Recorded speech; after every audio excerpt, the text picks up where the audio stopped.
Well, hello people, apa kabarnya nih? Semoga sehat selalu ya, biar bisa terus nonton video dari Plus Plus. Oke, kali ini kita bakal lanjutin series Peaky Blinders yang sekarang udah masuk di episode keempat nih. Buat yang penasaran sama hubungan Thomas dan Grace setelah diselamatin dari Billy Kimber, tonton video ini sampai selesai.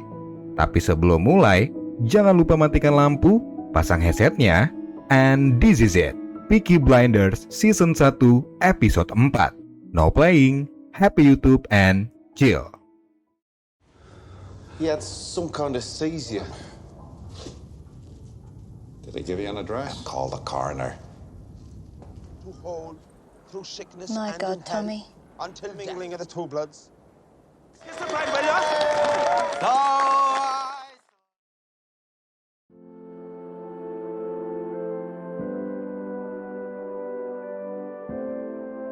Di episode sebelumnya, Freddy menolak permintaan Thomas untuk pergi dari Birmingham. Dan Freddy juga masih nekat melakukan demo buruh yang bertujuan untuk revolusi, agar kehidupan para buruh lebih sejahtera. Namun, tindakan tersebut sudah dicap ilegal semenjak kedatangan Inspektur Chester ke Birmingham. Makanya, Freddy melakukan pergerakan bawah tanah agar tak terciduk polisi. Dia juga diam-diam mendanai demo revolusi buruh yang kini tarafnya sudah mencapai level internasional setelah mendapat dukungan dari kedutaan Rusia. Padahal hidup mereka sedang susah karena terus bersembunyi dari kejaran polisi. Nah, kegiatan Freddy dinilai dapat membahayakan Peaky Blinders dan keluarga Shelby, hingga membuat Thomas tak bisa tinggal diam aja. Thomas melakukan segala cara dalam mencari keberadaan Freddy, yang salah satunya adalah meminta tolong pada Jeremiah, seorang tokoh agama setempat, untuk memata-matai Freddy dan juga Ada. Namun, belum juga masalah dengan Freddy selesai, markas Peaky Blinders dirampok dan dirusak oleh Klan Lee yang mencoba balas dendam atas perlakuan Peaky Blinders terhadap mereka saat di pacuan kuda milik Billy Kimber. Nah, ketika kejadian itu terjadi, markas Peaky Blinders kebetulan memang sedang sepi. Sedangkan keluarga Shelby lagi rapat keluarga di bar Garrison. Karena John berencana ingin menikahi seorang wanita bernama Lizzie Stark, yang diketahui adalah seorang PSK. Tak lama kemudian, mereka lalu bergegas pulang setelah mendapat kabar kalau markasnya kerampokan. Tak cuma sampai di situ aja, Thomas juga mendapat teror dari Klan Lee yang menaruh sebuah granat di pintu mobilnya. Untungnya, berkat pengalaman di medan perang, Thomas berhasil selamat karena lebih dulu mengetahui keberadaan granat itu. Pasca penyerangan di markas Peaky Blinders, Thomas sadar kalau peperangan dengan Klan Lee nggak bisa terus berlanjut. Maka dari itu, dia lebih memilih jalan damai dengan melakukan perundingan.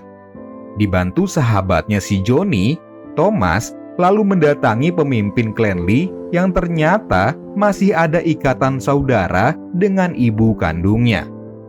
Selain mengajak damai Klan Lee, Thomas juga meminta bantuan pada mereka sambil mengeluarkan peluru bertuliskan nama Billy Kimber. Thomas terang-terangan mengatakan kalau dia berencana mengkhianati Billy Kimber karena ambisinya yang ingin memajukan bisnis Peaky Blinders di pacuan kuda.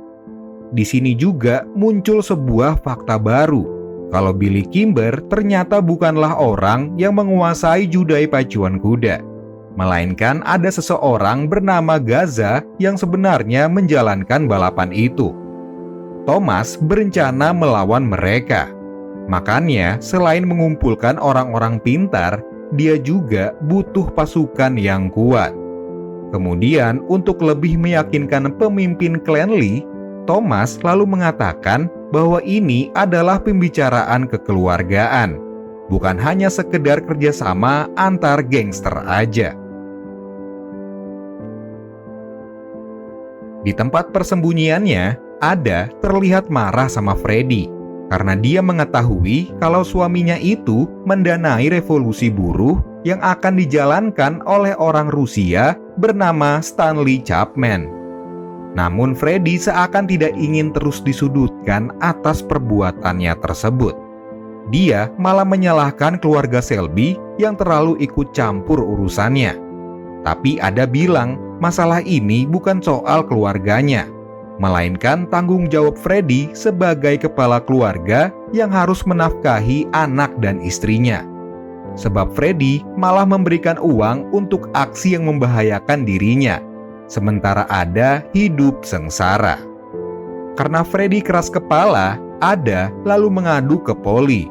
Kemudian Polly memberitahu informasi itu ke Thomas, beserta alamat tempat tinggal Stanley Chapman.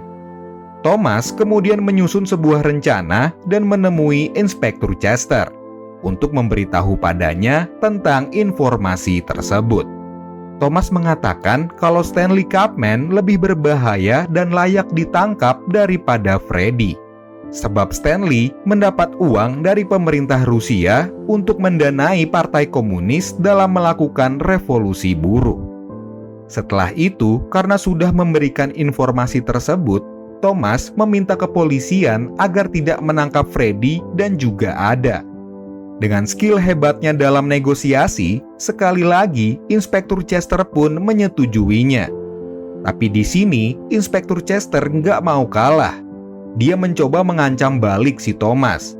Katanya, Thomas harus segera mengembalikan senjata curian milik pemerintah Inggris. Kalau tidak, keluarga Selby akan dibuat sangat menderita. Thomas sempat terpancing emosi, tapi untungnya dia dapat menahan amarahnya. Keesokan harinya, Chester langsung menangkap Stanley Chapman di kediamannya, beserta mengamankan beberapa barang bukti. Stanley juga dipaksa memberitahu tempat persembunyian Freddy dan juga Ada, karena Chester ingin menangkap mereka. Dari sini terungkap kalau Chester memiliki masalah pribadi dengan Peaky Blinders, khususnya keluarga Selby. Sementara itu, Freddy yang lagi mengunjungi makam ibunya tak sengaja bertemu dengan Polly. Di sana, mereka terlibat perdebatan saat Polly mencoba memperingatinya supaya dia dan Ada segera pergi dari Birmingham, karena polisi akan segera mencari keberadaannya setelah Stanley Chapman tertangkap. Namun Freddy yang udah males dengar nasihat dari Polly tidak percaya dengan ucapannya. Apalagi Freddy semakin dibuat kecewa setelah tahu kalau Ada yang membocorkan misinya ke Polly, hingga menyebabkan Stanley Chapman tertangkap.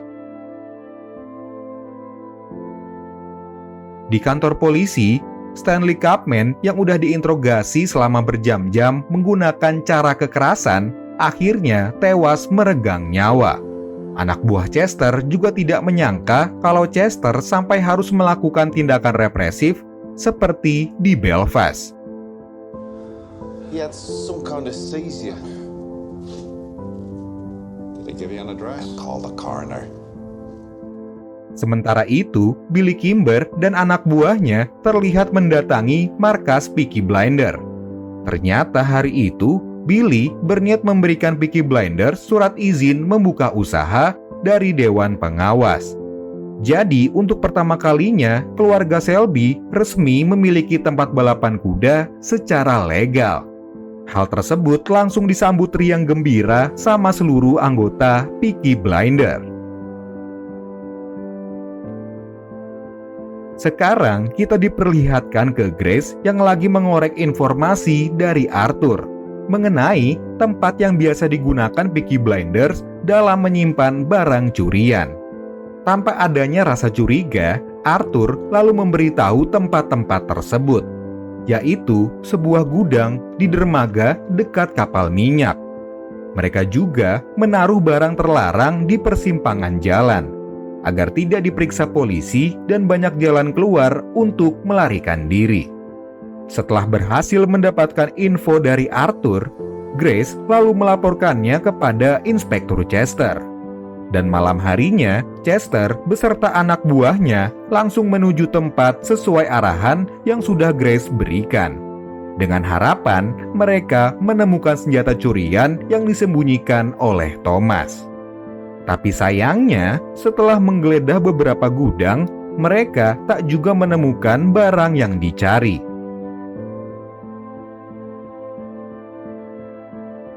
Saat ingin pulang setelah bekerja seharian, Grace dikejutkan dengan kehadiran Thomas. Ternyata, Thomas telah mendapat kabar dari Arthur kalau belakangan ini Grace menjadi sangat ingin tahu tentang cara Peaky Blinders menjalankan bisnisnya. Di sini, Grace tampak ketakutan. Dia mengira Thomas sudah mengetahui penyamarannya selama ini. Tapi untungnya aja, dugaannya tersebut salah. Thomas malah menawarkannya pekerjaan sebagai penasehat sekaligus akuntannya. Sebab Thomas juga ingin punya seseorang yang dapat membantunya seperti anak buah Billy Kimber yang bernama Robert. Tak ingin terlihat mencurigakan, Grace lalu menerima tawaran Thomas tersebut. Nah, di sini juga Thomas memberitahu Grace alasan mengapa dia ingin mempekerjakannya. Sebab Thomas mulai naksir sama si Grace. Keesokan harinya, Thomas tak sengaja bertemu dengan Lizzie. Awalnya, Thomas ingin menawari Lizzie tumpangan. Tapi tiba-tiba, Thomas malah ingin mengetes tunangan adiknya itu untuk membuktikan apakah dia benar-benar sudah berubah. Seperti yang John katakan saat rapat keluarga. Karena ternyata setelah perang usai, Thomas pernah menjadi pelanggan setianya Lizzie yang merupakan seorang PSK selama kurang lebih 2 tahun. Namun fakta ini belum sama sekali diketahui oleh John. Thomas juga menanyakan pada Lizzie, kenapa dia nggak coba jujur aja sama John. Terus Lizzie bilang kalau dia tak ingin John meninggalkannya karena tahu hal tersebut, sebab dia begitu mencintai si John. Setelahnya, Thomas lalu mengeluarkan uang sebesar 80 pound sterling dan memberikannya pada Lizzie. Katanya sebagai kado pernikahan dengan John. Thomas juga mengajak Lizzie berhubungan dengannya untuk terakhir kali. Lizzie mengiyakan ajakan Thomas itu sambil mengambil uangnya. Padahal sebelumnya dia bilang mencintai si John. Dari sini, Thomas sudah mengetahui kalau Lizzie belum benar-benar berubah. Thomas pun lalu menyuruh Lizzie turun dari mobil dan tak usah mengembalikan uang yang sudah diambilnya. Sehabis kejadian itu, Thomas memberitahu John kalau dia sudah bertemu dengan Lizzie. Thomas juga bilang kalau Lizzie masih mau melayaninya sebagai pelanggan dan mengambil uang pemberiannya. Tapi Thomas tetap menyerahkan semua keputusan pada John. Apakah dia masih ingin menikah dengan Lizzie atau tidak? Kembali lagi ke Chester dan Grace yang bertemu di museum untuk saling bertukar laporan seperti biasanya. Chester juga memperingati Grace supaya hati-hati dengan Thomas. Apalagi kini Thomas sudah menunjukkan rasa suka pada Grace. Karena menurut Chester, sekali penjahat tetaplah penjahat. Setelah bertemu dengan Chester, Grace kembali ke Garrison untuk bekerja. Di sana, Grace memberi laporan ke Thomas kalau dia sudah memasang telepon di bar. Grace juga berniat mengajak Thomas merayakan pekerjaan barunya. Tapi Thomas menolaknya. Kemudian, Thomas memberikan misi pertama pada Grace untuk mengirim sebuah surat undangan acara keluarga kepada Ada sebagai tanda perdamaian. Sebab Ada sedang menghindari Thomas akibat kasusnya Freddy. Sepulangnya dari Garrison, Thomas tak sengaja mendengar kalau ada seseorang di dalam kamarnya. Pas dicek, ternyata orang itu adalah si John yang nampak frustasi dan begitu sedih karena hubungannya dengan Lizzie jadi berantakan.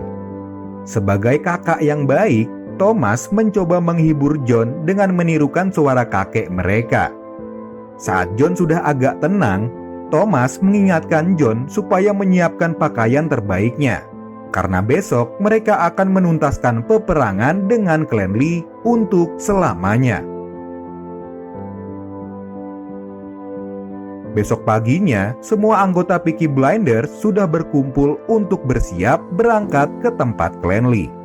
Tapi setibanya di sana, bukannya berperang, John malah dikejutkan saat Thomas mengatakan kalau hari ini adalah hari pernikahannya, karena dia telah dijodohkan dengan seorang gadis dari klan Lee.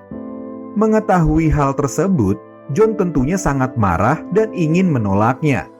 Tapi Thomas mencoba membujuknya agar John mau menerima perjodohan tersebut, supaya peperangan di antara keluarga mereka segera berakhir.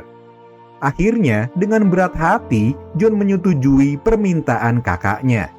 Dan pernikahan mereka pun berlangsung, dengan Johnny sebagai penghulunya. Terlihat juga ada menghadiri pernikahan John hari itu, meskipun agak canggung saat ngobrol dengan Thomas. Through sickness My and God, in Tommy. health, until mingling of the two bloods. Pesta pernikahan dua keluarga gangster itu berlangsung sangat meriah. Tapi saat sedang asik menikmati pesta, sebuah kepanikan terjadi saat Ada tiba-tiba ingin melahirkan. Akhirnya dibawalah Ada ke sebuah ruangan untuk melahirkan. Dibantu Polly dan istrinya John, Ada pun berhasil melahirkan anaknya. Sementara Arthur, John, dan Thomas malah asik minum di garrison. Di sana, Grace sempat bertanya sama mereka, apakah Freddy akan datang menemui Ada. Thomas selalu bilang Freddy pasti akan datang, karena Thomas ingin berdamai di hari pernikahannya John. Kemudian, Freddy yang mengetahui istrinya sudah lahiran, langsung datang menemui Ada untuk melihat anaknya. Namun sayang, kebahagiaan itu tak berlangsung lama. Freddy tiba-tiba digerebek polisi yang datang untuk menangkapnya. Melihat Freddy ditangkap polisi, membuat Polly sangat marah sama Thomas, karena dia merasa sudah dibohongi. Thomas yang mendengar kabar itu pun cuma bisa terdiam melihat Polly yang marah padanya. Padahal tanpa mereka sadari, perbuatan tersebut adalah ulahnya si Grace, yang melaporkan keberadaan Freddy pada Inspektur Chester melalui telepon di dalam bar yang dipasangnya. Dan episode 4 pun berakhir.